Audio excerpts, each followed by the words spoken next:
Du côté du Brésil, la COP a ouvert ses portes, la 30e COP avec un sujet absolument majeur. Comment passer de 300 à 1300 milliards de dollars d'aide pour les pays du Sud, d'aide au développement. C'est le chiffre qu'il faudrait pour tenir notamment nos objectifs de réduction d'émissions carbone. Mathieu. Oui. Commence par vous. J'aimerais bien savoir aussi. Les voies et moyens. Il y a une solution française. Les Français, devinez quoi ? Les Français ont une solution, une taxe. Oui, une taxe de plus, bien sûr, sur les voyages aériens premium et les jets. Je suis pas sûr qu'on trouve 1000 milliards. 1000 milliards de plus. De plus. Oui, non. Alors d'abord, il faut rappeler que c'est quand même des montants qui sont assez considérables, mais qui sont... si on veut réussir la transition énergétique, ce qui est aujourd'hui quand même a du plomb dans l'aile, malgré tout. En plus, il faut rappeler que les États-Unis, ils sont pas. Ce qui est quand même pas une mince affaire. On a souvent avancé sans les États-Unis. Sans les États-Unis, mais quand même, c'est quand même. Ça revient à avancer contre maintenant, ce qui est une différence. C'est quand même 13 à 14% des émissions de CO2 mondiales. La Chine est à un tiers. Donc si vous prenez la Chine et les États-Unis, vous avez 50% d'émissions de CO2. Oui. Bon, ils sont quand même des acteurs importants. Les États-Unis sont le premier producteur, je dis, d'énergie fossile aussi, donc c'est quand même pas rien. Et si vous le rappelez, c'est que les 1300 milliards, c'est le financement aussi de la transition en direction des pays dits d'Europe du Sud, pas d'Europe, des pays Sud global, Sud global, on appelle, etc., qui avec des transferts de technologie, parce que la question est que dans ce qu'on appelle l'abattement carbone, effectivement, nous, des pays comme les nôtres, on fait des efforts assez importants. Mais ça coûte cher, en réalité, de réduire les émissions de CO2, alors même que vous avez des pays qui continuent à ouvrir des centrales à charbon. Voilà. Et le carbone, ça, il n'y a pas des frontières. Donc le climat, c'est un enjeu mondial. Donc ça nécessite de la coordination. C'est toute la difficulté. C'est-à-dire que les États sont souverains. C'est pour ça que les États-Unis, s'ils ont envie de dire on ne respecte pas, ils peuvent ne pas respecter. Mais la question, c'est qu'on est tous embarqués sur le même bateau climatique. Et donc, la raison voudrait dire que certains pays plus riches financent en partie la transition de pays plus pauvres. Bon, sachant que même les pays plus riches, aujourd'hui, regardez la France, a des problèmes budgétaires. Donc, il faut trouver des moyens de financer ces 1300 milliards. On ne voit pas trop où est-ce qu'on trouve ces 1000 milliards. Alors, il y a des pistes. Il y a effectivement la taxe sur des transports qui pourrait être existée. Pollueur-payeur. Il y a des taxes sur les plus gros patrimoines. Alors, on aurait une forme de taxe Zuckman mondiale. Verte. Alors, ça y est. Les gens Pisani, si on arrive à exporter ça serait peut-être pas mal pour notre compétitivité à nous. La taxe Zuckman, il faut le rappeler, je fais juste un pas de côté. La taxe Zuckman, initialement, c'est pas une taxe nationale. Zuckman, ce qu'il défendait, c'est dire, en fait, pour éviter la concurrence fiscale et les systèmes d'optimisation, il faudrait qu'il y ait une taxe minimum mondiale, un peu comme un taux d'impôt sur les sociétés mondial. Comme on a un IS minimum. Et c'est pas fait pour être appliqué juste au niveau national, pour les raisons, effectivement, de concurrence fiscale, de fuite de l'assiette fiscale, etc. Bon, voilà, il y a des pistes de cet ordre-là. La question, c'est qu'effectivement, ça paraît assez peu réaliste, à court terme, d'avoir un accord sur des montants aussi importants. Et pourtant, c'est très important d'intégrer le fait que la transition énergétique a un coût et qu'il va falloir le financer et que c'est un problème qui est mondial, bien sûr. André. Oui, je pense qu'on est en pleine schizophrénie parce qu'au moment où on commence à voir véritablement l'impact du changement climatique avec notamment tous les règlements, les tempêtes, etc. Il y a plein de rapports qui sortent aujourd'hui sur le fait que 2 degrés, 2,5 degrés, on a du mal à imaginer les conséquences et également en termes de coûts. Moi, j'ai l'impression qu'aujourd'hui, on est quand même resté assez traditionnel là aussi sur ces COP. On est très dans les gouvernements et les moyens qu'ils peuvent mettre. Donc, on est vraiment dans la politique du chéquier. Aujourd'hui, la clé, et qu'on n'a pas réussi à craquer, c'est comment est-ce qu'on arrive, avec 1 euro d'argent public, à mobiliser 5, 10, 15 millions, 15 euros privés. Et c'est là où on pourrait avoir cet effet de levier. Donc aujourd'hui, on est dans une politique du chéquier. J'ai envie de dire, il faut plutôt passer à une espèce de politique du projet. Et là, je ne peux pas m'empêcher également de voir que la Chine, qui effectivement ouvre encore des centrales à charbon, mais également, on parlait des véhicules électriques, mais il faut aussi voir, elle a exporté 70 gigawatts de panneaux solaires à l'Europe. C'est aujourd'hui le premier producteur d'énergie. Elle est aujourd'hui en train de faire de cette transition un immense business qui devrait être le business européen. Oui. Je veux dire, c'est quand même notre raison d'être. On a été les premiers à être sur ce créneau-là. Oui. Et ils arrivent à transformer ça. Donc cette connexion entre entre gouvernement, banque multilatérale, la BEI, qui quand même a une action normalement importante, comment est-ce qu'elle arrive, chaque fois qu'elle met un euro, à déclencher... Donc il faut que ces projets soient business, il faut qu'ils fassent du sens. On parle beaucoup de métaux critiques. Moi, je ne peux pas m'empêcher de voir l'absence totale de l'Europe de faire la connexion entre notre problème sur les métaux critiques et le fait que notre politique africaine, aujourd'hui, elle a quasiment disparu. Oui. Mais les deux devraient être totalement liés. Enfin, il faut remettre de la stratégie. Donc je reste quand même optimiste, mais je pense que là aussi, on est quand même dirigé par des gens qui n'ont pas beaucoup de créativité aujourd'hui. Ludovic, vous disiez tout à l'heure, la grande différence, c'est que les États-Unis, avant, se détournaient de la COP, s'en moquaient. Maintenant, il y a des menaces américaines en réalité. Donc, c'est ça la nouveauté de cette COP, finalement. Il y a des pressions qui sont très très claires par l'administration américaine, même vis-à-vis de certains pays ou des entreprises. Ça fait partie des bras de fer initiés par Donald Trump. Alors, est-ce qu'ils seront réalistes ou pas réalistes? Ça, c'est le charme du personnage de la Maison-Blanche. Après, je reviens sur ce que disait Mathieu à l'instant, parce que c'est évident que... Alors, la curiosité, c'est que la zone la plus vertueuse au monde, qui était probablement l'Europe en termes d'environnement, on regarde le business lui passer sous le nez, c'est exactement ce que disait André à l'instant.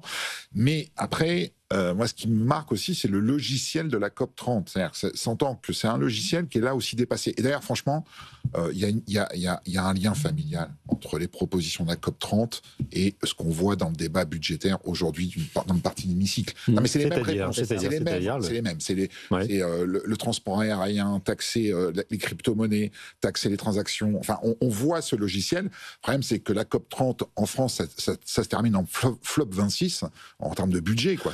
Non, mais c'est une réalité. Donc, en fait, il va falloir un peu changer de logiciel là-dedans, parce qu'il y a quelque chose qui ne va pas. C'est-à-dire que à chaque fois, c'est croire que c'est en détournant quelques petits pourcentages de transactions de milliards qu'on va résoudre. Il faut trouver des financements, Ludovic. En fait, c'est beaucoup plus profond que ça. C'est un dossier éminemment important pour la génération qui vient, et sur lequel on a, je pense que dans ce pays, en tout cas en France, en Europe, on a des engagements et des convictions profondes. Oui. Y compris d'ailleurs en étant très pragmatique, j'allais dire, sur le fait que c'est une menace même pour le business, en fait. C'est-à-dire c'est quelque chose qu'on ne peut plus ne pas regarder. C'est-à-dire même sans être dans la conviction politique, aujourd'hui, un industriel qui se dit, ça se trouve dans 10 ans, je n'ai plus de flotte pour faire tourner mon usine, c'est un problème. Donc aujourd'hui, on peut pas détourner le regard, même au plan économique. Mais les entreprises l'ont embrassé complètement. Oui, elles l'ont embrassé par pragmatisme, mais il y a des problèmes d'assurabilité, on rentre dans un monde qui n'est plus assurable. Enfin, il y a des problèmes monstrueux qui vont se poser, et c'est pas juste le recul du trait de côte, c'est des choses beaucoup plus profondes. Et là, aujourd'hui, on est en train de dire que les solutions va être de mettre 1% de taxe sur les billets d'avion. C'est certes un petit signal, mais c'est pas la solution. Cotère sur jambe de bois. Le vrai sujet, c'est le développement du business. Ce qu'on voit là, en fait, c'est que la Chine est en train de prendre le leadership sur les questions environnementales en faisant de l'argent derrière. Mais c'est un cas d'école absolument extraordinaire. On a cru que Olivier Babot. Progresser environnementalement parlant, il fallait tuer notre business.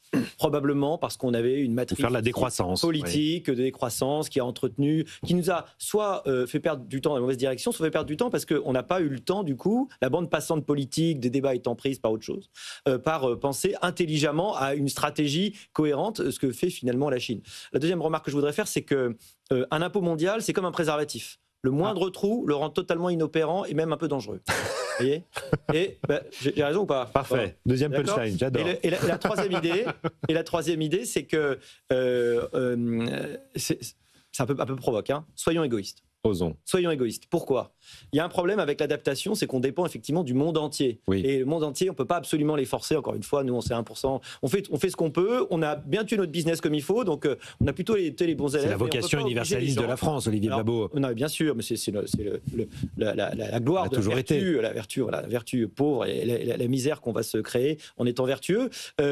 Adaptons-nous plutôt, mettons plus d'argent sur l'adaptation, parce que l'adaptation, elle va profiter aux territoires sur lesquels l'argent pleut, alors que mettre des investissements comme on le fait faut le faire quand même, mais sur la réduction, malheureusement, on dépend des autres. Donc il faut qu'on balance mieux nos budgets, avec plus de budget sur l'adaptation, parce que les problèmes nés des évolutions climatiques, il faut savoir qu'ils sont d'autant plus durs qu'on est moins développé. En fait, c'est les pays pauvres qui n'ont pas les capacités d'adaptation, qui résistent mal, etc. Oui. Si vous êtes riche, en réalité, vous arrivez à beaucoup vous adapter et à beaucoup survivre. Donc c'est ça qu'il faut qu'on fasse. Soyons malheureusement évidemment, mais égoïstes. Ouais. Bon, on fait quand même partie des pays riches encore et de ceux qui pourront s'adapter, Mathieu Plane. Oui. Et le vrai enjeu, pour les pays pauvres, c'est de continuer à avoir un développement économique. En fait, parce qu'eux, ils n'ont pas eu leur 30 glorieuses. Oui. C'est bien ça l'histoire du capital carbone. Et nous, c'est de faire en sorte qu'on ne rentre pas dans une décroissance. Et donc, c'est la possibilité de découpler la croissance et les émissions de CO2. Et c'est là l'enjeu qui est très fort. Et c'est ça qui nécessite beaucoup d'investissements. Il y a un rapport, Pisani-Ferry, qui dit 66 milliards par an, moitié public, moitié privé, globalement. Et d'ailleurs, quand on parle des questions budgétaires de redressement des comptes publics, on n'a pas intégré encore l'effort de défense supplémentaire et cet effort de transition. Donc la question, c'est aussi que ce soit les variables d'ajustement. Alors que c'est que ces investissements aujourd'hui, même s'ils peuvent être coûteux, sont quand même une nécessité pour l'avenir. Et moi, je le verrais autrement, c'est qu'effectivement, pour l'Europe, il y a un enjeu fort parce qu'on est plutôt vertueux sur ces questions écologiques.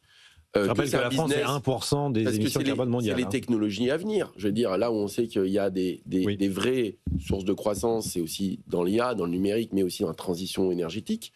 Et les Chinois l'ont bien compris. Et moi, j'allais rajouter autre chose. C'est que, soyons égoïstes, mais aussi pour des raisons économiques. C'est quoi ? C'est qu'on ne produit pas d'énergie fossile. On n'a pas les mêmes intérêts que les Américains. Les Américains sont le premier mais on a des idées.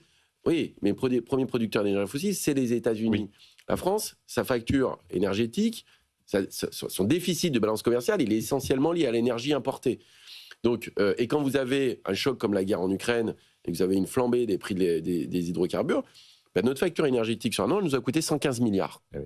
Qu'est-ce qu'on pourrait faire avec 115 milliards ? Vous imaginez ? Vous avez donc le coût économique les comptes publics. Le risque de dépendance énergétique. Donc, soyons égoïstes pour des questions aussi stratégiques. Et c'est pour ça que moi, j'aurais tendance à dire, bien sûr, moralement, c'est plutôt bien d'avoir un beau discours vis-à-vis des générations futures, mais économiquement, on a aussi un intérêt. On a un intérêt en termes d'innovation, de transition, de dépendance, de facture énergétique à la réussir. Et donc voilà, c'est pas uniquement dire c'est pas bien, c'est aussi notre intérêt pour la. J'ouvre une toute petite parenthèse avec vous, Mathieu Plane, sur le budget vert. On a mis en place en France un budget vert depuis quelques années qui est censé améliorer sa trajectoire carbone aussi. Est-ce que c'est efficace ? C'est quoi le budget vert et est-ce que c'est efficace ? Oui, alors est-ce que c'est efficace ? Je n'ai pas assez de recul pour vraiment vous le dire précisément. C'est pas inintéressant parce que ça te permet de lister les mesures. On va dire les énergies brunes et les énergies vertes, et donc de voir effectivement les mesures fiscales où elles sont fléchées, donc ça c'est pas inutile. C'est quand même très technique et assez techno sur le fond. C'est pas Moi très je grand pense public. que le problème de la transition, c'est qu'elle est vue comme souvent punitive, on dit de ça, c'est que c'est des normes, c'est des réglementations et c'est de la fiscalité supplémentaire. D'autres pays ont choisi aussi, par exemple les États-Unis, de faire l'Inflation Reduction Act. C'est quoi ? C'est de la subvention vers des investissements verts. Peut-être qu'il faudrait avoir ces deux leviers. Alors c'est vrai que ça a un coût, mais si on veut le réussir, effectivement, il faut aussi que ce soit incitatif.